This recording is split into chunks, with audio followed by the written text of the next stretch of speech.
बिस्मिल्लाहिर्रहमानिर्रहीम। Welcome to the cook with Noore. अस्सलाम वालेकुम।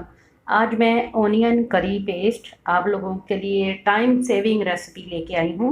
रमज़ान मुबारक में आपको आराम से आप खाना बना सकती हैं और फटाफट से आप इसको बना के इससे सालन बना सकते हैं, कोई भी खाना बना सकते हैं और इसको मेक एंड फ्रीज़ कर सकते हैं। तो इसके लिए हमने 5 किलो प्याज लिया है और अच्छी तरह से छील के, तो ये 4 किलो रह गया था। इसमें हमने 1 कप जितना ऑयल डाला है, कुकिंग ऑयल।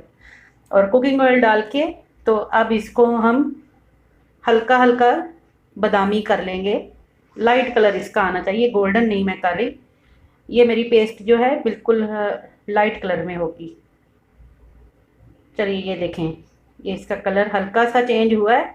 तो अब मैं इसको वेट लगा दूंगी, क्योंकि इसने थोड़ा सा अपना पानी छोड़ा है, मैंने इनमें पानी नहीं डाला। और ऑयल 1 कप डाल के तो हल्का सा इसको सोटे किया है। अब इसको 2 से 3 सीटी तक, यानी कि 2-3 मिनट तक इसको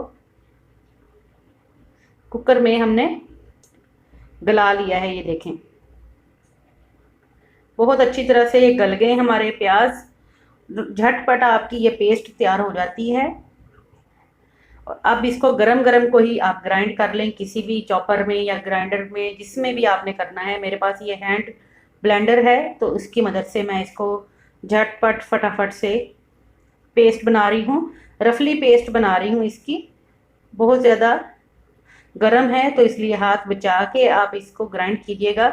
अगर थोड़ा ठंडा करके भी कर सकते हैं तो थोड़ा ठंडा करके भी कर लीजिएगा, जैसे आपको आसानी हो। अब ये देखें, गाढ़ी गाढ़ी सी ये पेस्ट बन गई है। तो अब मैं इसको थोड़ा सा ठंडा करके, तो 100 ग्राम हरी मिर्चें, मोटी वाली हरी मिर्चें लेनी है, तीखी वाली नहीं लेनी।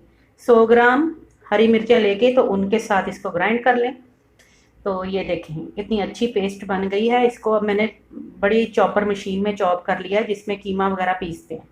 तो ज़रूर बना लीजिए, रमज़ान के लिए बहुत ही फ़ायदे की चीज़ है। इसको आसानी से आप फ्रीज़ भी कर सकते हैं 2-3 माह के लिए फ्रीज़र में, और महीना भर के लिए आप फ्रिज में रख सकते हैं। लेकिन फ्रिज में रखने के लिए जब आप बोतल में डालेंगे तो ऊपर से कुकिंग ऑयल ज़रूर डाल दीजिएगा।